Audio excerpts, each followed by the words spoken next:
So I just got back from a vacation that lasted about a week or so, and believe it or not, I didn't bring my guitar with me, which means I haven't played or practiced guitar in about a week. Now, normally that wouldn't be that big of a deal. However, I have a concert coming up this Saturday with my guitar quartet guitar squad, so not only do I need to be practicing pretty frequently to get ready, but I need to be practicing pretty efficiently. So in this video, I'm going to be talking about ways that you can have a more effective start to your practice, especially if you're in a pinch like I am. So if you want to find out more, stay tuned and let's get started.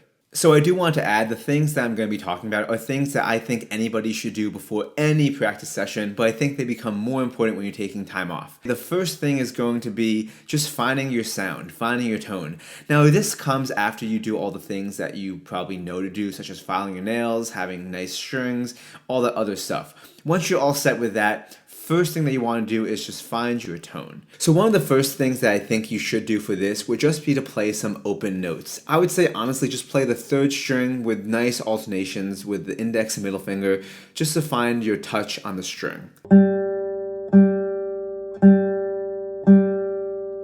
Now I would recommend to do it on other strings as well because each string has a different thickness as well as even a slightly different tension. So I'm going to go ahead and do it on the B and E string. Feel free to follow along with me if you would like.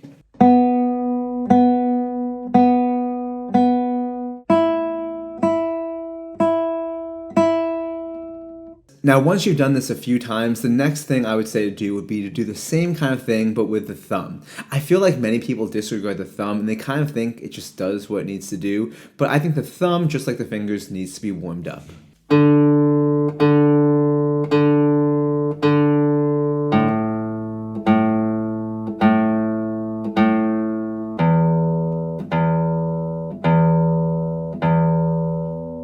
Now, once you've done this a few times with each finger on each string and you feel like you figured out your touch, the next thing to do would be go into things that actually involve a little bit more serious playing. Things such as scales.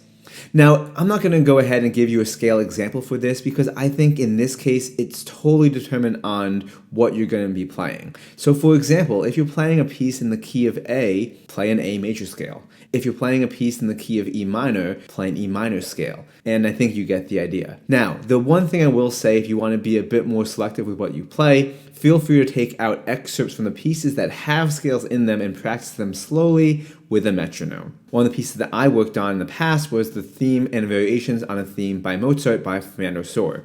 And one of my favorite parts, and one part I always want to never miss in performance, is that big scalar at the end. So I might take that and just practice that really, really slowly.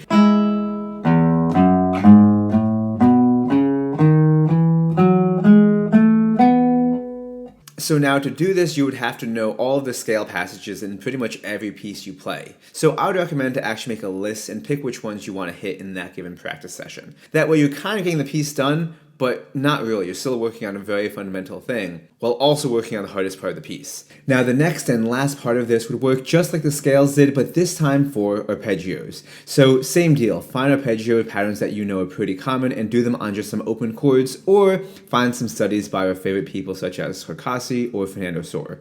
Once you do that, feel free to go through your pieces and figure out which pieces have different arpeggio patterns. Whether it's an excerpt from the Grand Overture, whether it's the ending of the Sor variations, any of those, practice them right hand alone, practice them with a metronome, and practice the same section over and over really slowly. Anyway, this video is going to be pretty short because like I said, I do need to get into practicing. I just wanted to give you some quick tips on what I'm doing and let you know that I'm going to be putting out more videos very, very soon, and hopefully you guys found this video helpful. If you did, I hope that you guys would consider subscribing to the channel, if you're not already, that is, and ringing the bell to get notifications turned on, as well as leaving a comment letting me know other things you want me to go into because, like I said, I do plan to do more videos in the near future. Anyway, that's all for now. I gotta go practice, so I'll see you guys in the next video. Thanks for watching.